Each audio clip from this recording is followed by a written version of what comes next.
Hoje E tá aí, bom gente, demais. para começar o nosso programa, a gente vai falar sobre doença de Crohn. Já ouviram falar? Conhecem? Né? Pois é, Eu gente. vi assim por alto. Por alto, né? Foi. Então. Recentemente, Edivan, sabe o Evaristo Costa, que é nosso companheiro aqui, jornalista também? Você lembra dele? Sim. Pois é, ele anunciou que foi diagnosticado com a doença de Crohn, uma condição que afeta o trato gastrointestinal e tem Maria. impactos sérios, né, na qualidade de vida. E aí, gente, embora a causa exata da doença não seja conhecida, especialistas acreditam que fatores genéticos, ambientais e uma resposta imunológica anormal estejam envolvidos. E aí, pra gente entender um pouquinho mais sobre essa doença, né, na realidade, entender como um todo, né, você que não conhecia, nunca ouviu falar, talvez tenha ouvido falar justamente em virtude ali do Evaristo, né, do jornalista, a gente vai conversar agora com a gastroenterologista, a doutora Lívia Medeiros, está conosco hoje nessa manhã, vai tirar todas as nossas dúvidas, as suas também, né? Portanto, participa conosco e envia sua mensagem pra gente aqui, 991-14-1050 e também pela nossa transmissão lá no YouTube, youtube.com/Jovem Pan News Natal. Doutora Lívia, seja muito bem-vinda, prazer tê-la conosco hoje pra gente tratar dessa doença, entender um pouquinho mais, né? Até para que as pessoas comecem a conhecer, levar essa informação, levar o conhecimento é sempre de suma importância. Seja muito bem-vindo. Prazer tê-la conosco hoje. Bom dia. Bom dia, obrigada, Andresa, obrigada, Edivan. Bom dia a todos os ouvintes, né, da Jovem Pan Natal. É um prazer estar aqui com vocês. Vamos entender um pouquinho mais, né? Então, realmente ficou muito em alta agora por causa dessa divulgação, né? O próprio Evaristo Costa tem divulgado bastante, até para se conhecer melhor essa doença. Né, que assim, se entendia como uma doença rara, mas o último estudo aqui no Brasil, que foi um estudo do Rio Grande do Sul, agora em 2022 foi publicado, já mostra que a doença de Crohn não é mais considerada doença rara no Brasil. Isso não é bom. Nem justamente juntando a doença de Crohn com a retocolite ulcerativa, que a gente conhece como as doenças inflamatórias intestinais. Sim. Então, hoje, já se sabe que em torno de 100 pacientes, em 100 mil habitantes, tem essas duas, né? Uma das duas doenças. Uma ou outra no Brasil, né? Então, a prevalência hoje no Brasil se sabe que é de 100 a cada 100 mil habitantes. Isso já não configura dentro das doenças raras. Né? Pois então, a gente né, vê doutora? Um aumento da incidência e um aumento na prevalência. E a gente vai conversar mais ainda sobre o porquê de tudo isso, né? Mas antes queria que a senhora, por gentileza, explicasse aí o que é a doença de Crohn em si, né? O que acontece, né? Perfeito. Os primeiros sintomas, né, que o paciente chega no consultório com queixas é de uma diarreia persistente, uma diarreia crônica, geralmente mais de 30 dias de diarreia. Nossa! E acompanhada de sangue nas fezes, perda de peso, pode ter febre, fadiga, né, que é aquele cansaço extremo, adinemia, e uma dor abdominal muito forte. Né? Então, esses são os principais sintomas. E o que é que essa doença causa? A doença de Crohn, ela pode afetar desde a boca até o ânus. Então, qualquer todo parte, trato, né, doutora? Todo trato gastrointestinal. Só que as partes mais comuns são o finalzinho do intestino delgado, que a gente chama de ilho terminal, o início do intestino grosso e a região perianal. Esse ilho aí é no finalzinho já? É no final do intestino delgado. No início, meio. no meio, exato. No meio da barriga. No meio da barriga. O ilho terminal ele fica perto do apêndice, ali embaixo, onde... logo depois do ilho vai vir o seco e o apêndice. Então, às vezes, simula um apendicite. Eu já até perguntado, doutor, talvez a pessoa até se fique, assim, na dúvida, né? Será que eu tô com apendicite, né? Muitos pacientes vão fazer o diagnóstico no pronto-socorro com um quadro semelhante à apendicite. Às vezes vai até para o centro cirúrgico, quando o cirurgião abre e vê que, na verdade, não é apendicite, é uma doença de Crohn. Esse Crohn vem de quê? Os primeiros médicos que descobriram, né? Então, Crohn foi o médico que deu o nome à doença, foi quem descobriu a doença de Crohn. Por isso recebe esse nome. A reticulite é muito parecida? A retocolite ulcerativa ela é um pouco diferente, mas tem semelhanças. Vou explicar as principais diferenças. Como o nome já diz, retocolite, ela pega o reto e o cólon. O reto é a parte final do intestino grosso e os cólons são as outras partes do intestino grosso. Então, a retocolite, ela não, diferente do Crohn, ela não pega da boca ao ânus, ela pega só o intestino grosso. Só o intestino grosso então, e o reto. Apesar dela ser vamos dizer assim, grave, é um pouco grave. Sim. O Crohn é mais grave ainda.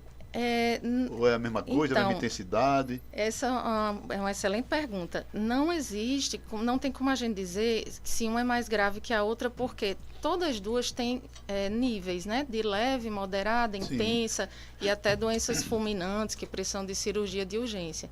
Então, a gente tem o Crohn muito leve, que muitas vezes a gente não faz nada, fica só observando, pedindo exames de rotina para esses pacientes. E existe a retocolite fulminante, por exemplo, muito grave. Então, tanto a retocolite como o Crohn, elas têm uma gama de situações diferentes. Tem paciente que tem uma retocolite muito grave e muito leve também. Então, vai desde leve, pacientes praticamente assintomáticos, como casos fulminantes muito graves que precisam fazer uma cirurgia que a gente chama de colectomia total, retirar o intestino grosso todo. Nossa. E ficar usando aquela bolsa, né? Sim. Aquela bolsa de ileostomia de forma definitiva, né? Isso em que grau da doença? Isso no grau mais avançado, mais grave possível, Mas no começo né? é possível tratar. Isso, a maioria dos casos tem tratamento, não tem cura, infelizmente, porque são doenças crônicas, vai conviver com a doença, mas tem tratamento. Isso é muito importante as pessoas saberem que existem essas doenças, para a gente divulgar, né? Saber que existem e saber que existem tratamentos. São tratamentos de alto custo, né? Mas existem medicamentos disponibilizados no SUS, que esse paciente aqui em Natal ele pega na Unicate, no Rio Grande do Norte, né? Tem várias unidades da Unicate. E esse paciente a gente prescreve medicamento de acordo com o grau da doença. Um caso leve, alguns pacientes com medicamentos orais, tipo comprimidos, ele pega esses comprimidos na Unicate, fica usando e a doença fica controlada. E ele leva uma vida normal. Casos moderados a graves, a gente muitas vezes precisa de remédios de alto custo, que a gente chama de imunobiológicos. São medicamentos que ele tem que fazer no hospital, toma no soro. Outros ele aplica em casa, que são medicamentos subcutâneos, né? Então, para cada doença, para cada estágio da doença, a gente tem um tratamento voltado para aquele tipo de sintoma. Então, caso leve, geralmente trata em casa com comprimido. Caso moderado a grave, vai ter esse tratamento imunobiológico, que é feito ou em hospital ou com injeções domiciliares mesmo. E como sempre, doutora, o quanto antes você, né, descobrir, melhor, né? Para fazer para ter esse tratamento aí o mais eficaz possível, né? Perfeitamente. Então, essa a nossa função como, né, informação, comunicação, para a gente justamente tentar que esses casos sejam diagnosticados precocemente, porque existe uma janela de oportunidade do tratamento. O Crohn, por exemplo, num grau avançado, ele pode já ter complicações. Então, o paciente já chega para a gente com estenose, que é um estreitamento do intestino, necessitando de cirurgia, ou com fístulas, que são como se fossem comunicações entre alças intestinais, ou entre o intestino e a bexiga, por exemplo, e aí causando infecção urinária de repetição, ou fístulas na região perianal, que ali acaba com a qualidade de vida do paciente. Sim. Ele fica tendo sangramentos, fissuras anais, abscessos. Então, isso, quando o paciente já chega nesse estágio, a gente diz muitas vezes que ele perdeu uma janela de oportunidade, que se a gente tivesse diagnosticado no início, já entrado com tratamento específico, a gente poderia ter... Sim, não chegaria nesse nível, né, doutora? Nível, justamente. Por isso que é importante divulgar para as pessoas que têm, por exemplo, uma fístula ali na região perianal que não sara, uma fissura que não... A fístula é um negócio, tipo uma verruguinha? É assim? como se fosse uma comunicação ali do reto para a pele da região ali dos glúteos, por exemplo. Essa comunicação, doutora, quer dizer o quê? Pois quer dizer para o outro órgão? Vamos lá. Justamente é como um trajeto, um pertuito, que ali a região do reto está tão... Estou todo me arrepiando aqui. Então, é tão complexo, né, de entender, mas é assim, a inflamação ali dentro do reto está tão forte, tão grande, que é como se a doença ela fosse transmural, ela vai invadindo regiões ali próximas para tentar fazer um trajeto saindo daquela região inflamada, entendeu? Entendi. Então, assim, a grosso modo falando, seria isso. Tem alguma a ver com a imunidade da pessoa? Tanto a Crohn como a reticulite, você pode... É preciso você tomar alguma medicação, alguma coisa para elevar a imunidade, isso melhora, ajuda? Prevenir. Na verdade, ainda não se sabe a causa exata, se acredita que seja uma doença multifatorial, né? Que a gente chama de... Por que multifatorial? Porque a gente não tem como dizer, foi apenas um vírus que você pegou, aí ali é uma causa viral ou uma bactéria. Não.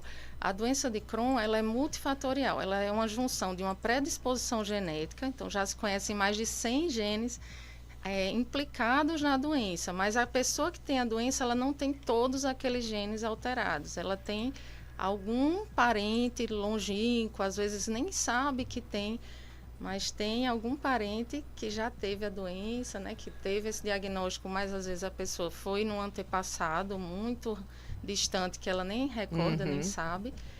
Além dessa predisposição genética, tem algum fator ambiental que também não se sabe ainda, que pode ser vírus, pode ser inclusive estresse emocional, um trauma muito grande, está implicado também na causa da doença, e uma alteração no sistema imunológico da pessoa, como se a imunidade da pessoa se volta contra o próprio intestino, como se fosse uma doença autoimune, isso. Só que Crohn e retocolite, isso, a gente não considera como uma doença autoimune, porque as doenças, para dizer autoimune, a gente tem que ter um anticorpo estudado para dizer, esse anticorpo deu positivo, então essa pessoa tem essa doença autoimune. Como, por exemplo, o lúpus, a hepatite autoimune, a gastrite autoimune, a gente tem um anticorpo que, se a gente dosa no sangue, a gente diz, essa pessoa tem uma doença autoimune. Infelizmente, o Crohn e a retocolite, a gente não tem esse anticorpo, por isso que é tão difícil chegar a esse diagnóstico, entendeu? Então, ele tem esse fator imunidade associado, além do fator genético e o fator ambiental. Então, essa tríplice questão, né, causal da doença que a gente tem que analisar. Mas o mais importante é uma consulta médica bem feita, né? Pedir os exames certos. Qual é o exame, doutora? Pois né? Eu ia perguntar justamente isso, porque o Evaristo, né, nesse momento aí dele, né, ele comentou justamente isso, Edivan, dessa dificuldade de você chegar nesse diagnóstico, né, doutora? Que é muito difícil, né? São vários fatores, são várias coisas. Exato. Mas aí, né, quais exames então, né, doutor? O que é que tem que fazer ali para ir? Então, além do sintoma físico ali, que a senhora já falou, que eu não sei nem como é que a pessoa aguenta passar, né, mais de mês com diarreia, né? Com esses sintomas que são muito incômodos, né? Tem um que é câncer de colo. A colonoscopia, né? A colonoscopia é o principal exame. É o primeiro que a gente chama de padrão ouro, né? Já fiz. Já muito bem. Muito bem, já que vou bom. repetir. Então, a colonoscopia também é o mais indicado para encontrar. Porque ele faz parece a Jovem Pan News, ele grava tudo. Apanhado né? geral.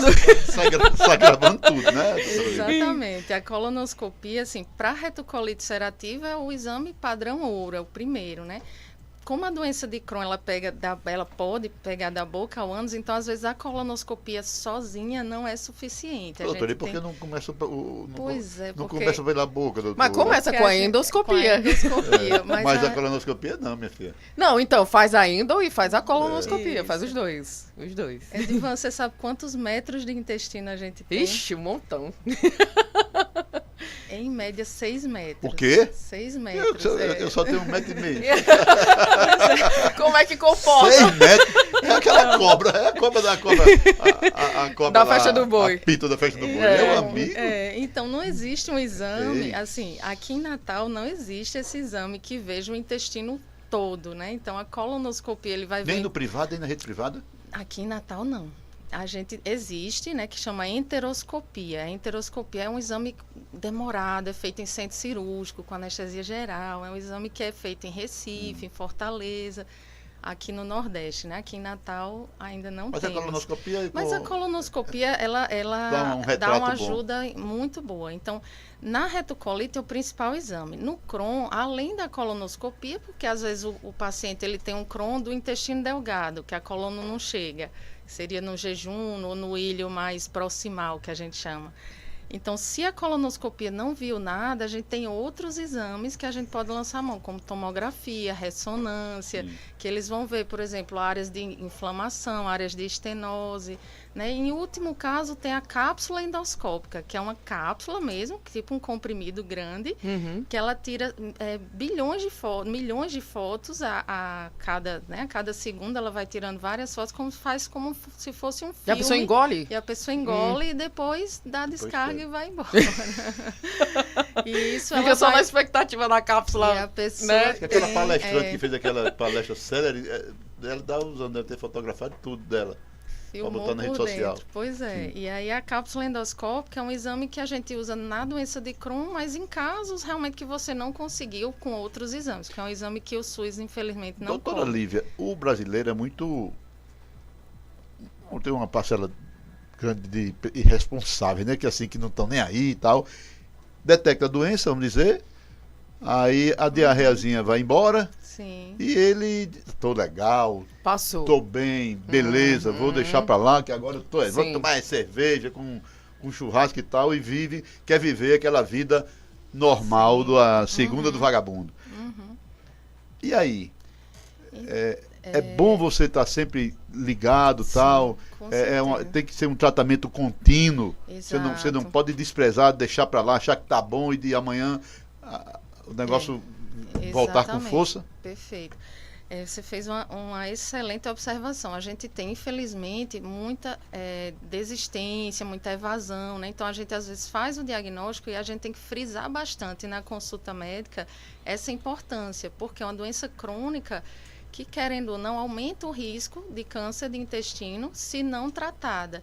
E aumenta o risco de complicações, de necessidade de cirurgia, se não tratada adequadamente.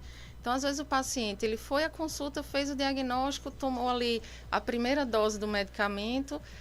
Tô bem, minha doença está curada. E aí desaparece. Passa 1 ano, 2 anos, e aí quando volta, já tem complicações, necessidade de cirurgia, às vezes já está com tumor no intestino. Então, essa questão da continuidade, tratar mesmo sem estar sentindo nada, é muito importante, porque ele, na verdade, não está sentindo nada graças ao tratamento. Sim. Graças ao diagnóstico feito precoce, está fazendo o tratamento correto. Então, se não faz, tanto aumenta a chance desses estreitamentos, as próprias fístulas, abscesso.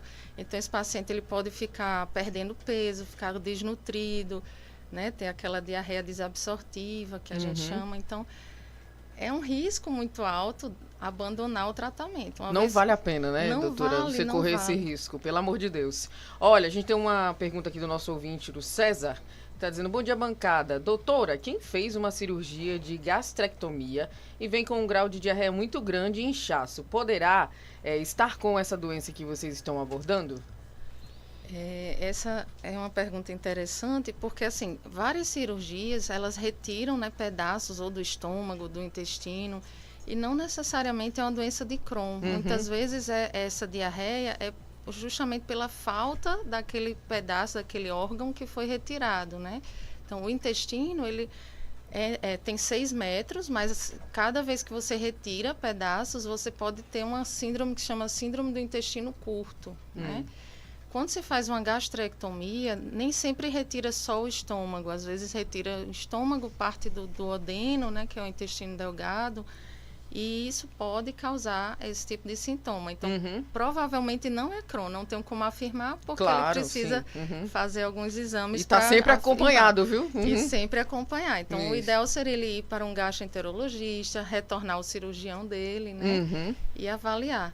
E ele pode estar tendo uma dificuldade de absorção de alguns nutrientes, como o ferro, a vitamina B12, que esses nutrientes, o estômago é muito importante para essa absorção do ferro e da vitamina B12, principalmente, né? Então, ele pode estar tendo uma desnutrição, uma hipovitaminose, né, que é a deficiência de algumas vitaminas, pela falta do estômago que ele retirou. Sim. Então, ele precisa muito de um acompanhamento de nutricionista, de gastro, de cirurgião, tem que retornar e investigar, mas provavelmente não é um Crohn. E aí, doutora Lívia, essa a doença, ela é exclusiva, assim, de alguma idade? Ou do jeito que o nosso mundo tá, que a gente não se alimenta direito? Nosso ambiente, vivemos nessa loucura total do dia a dia, né? Exato. Tem idade? Vamos lá. Tem as idades mais comuns, né? Entre 15 e 40 anos. As idades mais comuns. Mas, por exemplo, o Evaristo, ele tem 48 anos, se não me engano. Então, ele já teve o diagnóstico numa idade um pouco mais avançada. Mas a gente tem diagnóstico de Crohn em qualquer idade.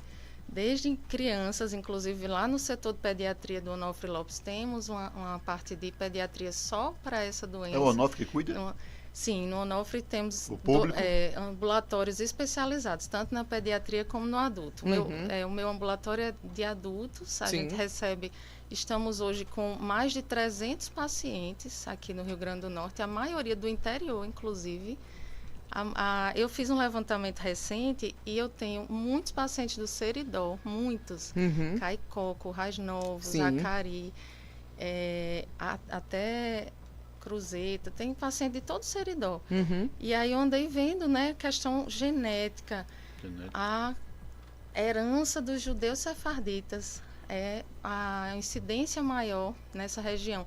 Na Europa, ali na região onde tem maior população descendentes, né, dos judeus sefarditas, tem um alto índice. Então, de Jardim do Seridó, temos muitos pacientes também. A culinária seridoense contribui com alguma culinária, eu acredito que a seridoense... nata demais. Eu acredito que é a melhor culinária. Não, excelente. Lá na festa do boi só foi quem fez sucesso. Né? E tal, fininho. Eita. Queijos e mais queijos e tal. Mas temos muitos pacientes da região oeste também, Pau dos Ferros, Açu, Mossoró. Doutora Lívia, eu quando fui, eu já fui atrasado, porque para a colonoscopia, câncer de intestinal, tal. Isso. Acho que a recomendação é 45 anos. Isso, mais ou menos. A partir de 45. Eu fui, já passei disso faz tempo, encontrar ainda 9 pólipos. O senhor tem... Foram tirados, mas ainda bem que deu tudo benigno, tudo legal. Né? Que bom. O preventivo disso aí pode ser em que idade? 15 anos? Não, então, não existe essa recomendação. Certo. Não existe, nem no mundo, nem no Brasil, mesmo a pessoa tendo essa herança, né, sendo seridoense, porque na verdade... É deixar chegar o sintoma.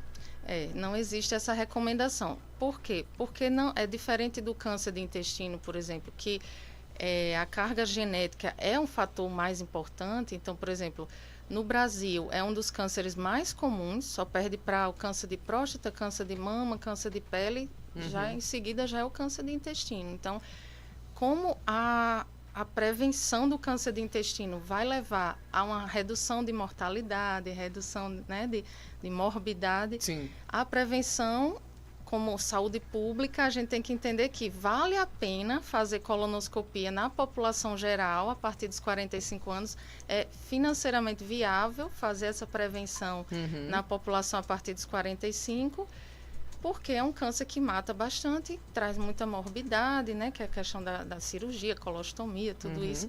Então, na população brasileira, vale a pena fazer coluna em todo mundo a partir dos 45. Isso já está estudado. Já a doença de Crohn e a retocolite, mesmo assim que eu tenha, por exemplo, um filho, um parente, um pai e uma mãe com retocolite ou Crohn, não tem esse dado porque o fator genético sozinho não explica a doença, entendeu? A não ser que você tenha sintoma, então primeiro tem que começar com o sintoma para ir atrás do diagnóstico. A senhora falou em um sintoma que é o sintoma da diarreia contínua, né? Isso. 20 dias, 30 dias, você tem que chegar, 10 dias é para correr, né? 10 dias? Eu não sei como a pessoa aguenta, não. Porque a pessoa com diarreia 1-2 dias já está lá sofrida. 10 dias você só corre pro banheiro, pelo né? amor de Deus. Correndo. Mas não tem outros sintomas extra... diarreia, em fígado. É uma doença com dor, sem dor? Aparece algum tipo de dor? A pele explica alguma coisa? Então, excelente pergunta. A doença ela é sistêmica, não pega só o intestino. Sim. Tanto a retocolite como a doença de Crohn, elas têm manifestações fora do intestino. Sim. A gente chama de manifestações extraintestinais, que são muito comuns. A mais comum é a articulação, é dor nas juntas. Juntas inchadas, artrite. Junta tudo. A pessoa não vai imaginar nunca um negócio desse, né? Não? Porque não são doenças só do intestino, e são doenças assim, jovem, né, que não é comum. Pois é. Que não é comum. Geralmente essas dores nas juntas são dores que o paciente acorda com essa dor de manhã, as juntas inchadas. Ele fala muito em rigidez matinal. Demora meia hora, 1 hora, esquentando as articulações para poder se mexer. Azeitando, né? Ali, né? Exato, o corpo. Acorda, então essa dor aquela dorzinha lombar no fim do dia, que todo mundo tem, porque passa muito tempo sentado, isso não é característica. Mais característica é essa dor matinal, com rigidez, com às vezes edema, né, que é um inchaço nas articulações. Sim. Essa é a manifestação mais comum. Tem manifestações de pele, que a gente chama de manifestações dermatológicas, que são algumas feridas na pele, uns nódulos na pele. Do nada? Aparece principalmente quando a doença do intestino está mais ativa. Quando você está mais inflamado, com mais dor, mais diarreia, aí as manifestações extraintestinais costumam aparecer junto. Às vezes, nem sempre, né? Às vezes o paciente abre o quadro com a manifestação de pele e depois é que aparece a manifestação intestinal. Mas o mais comum é o inverso. Sim.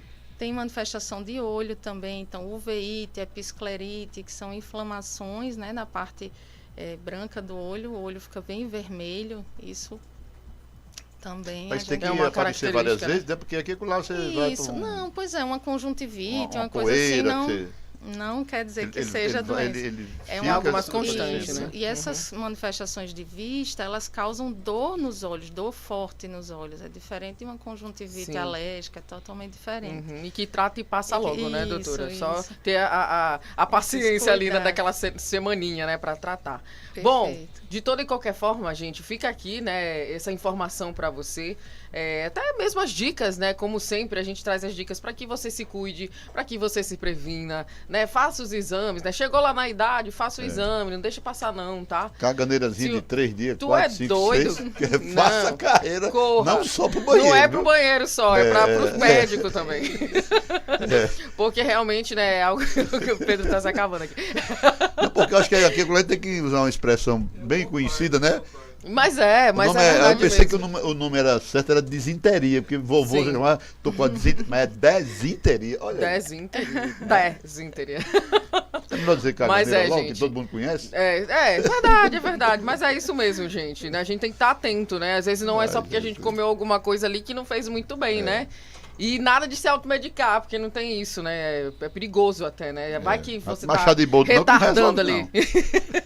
Retardando o diagnóstico, né, doutora? Quero agradecê-la. Muito obrigada, viu, pelas informações, por fazer a gente entender um pouquinho mais dessa doença, né? A doutora não parou de sorrir até agora, pela fala sorrindo. Né? Que bom, que bom. É muito bom, muito bom. Prazer conhecê-la, viu, doutora? Prazer muito obrigada. Nosso. Eu que agradeço a oportunidade, estamos às ordens e qualquer coisa, estamos lá no Hospital Universitário, de braços abertos. Qualquer paciente que tiver dificuldade, só procurar um serviço público de saúde e pedir um encaminhamento que a gente recebe. Vai chegar nas mãos da doutora Lívia, com certeza.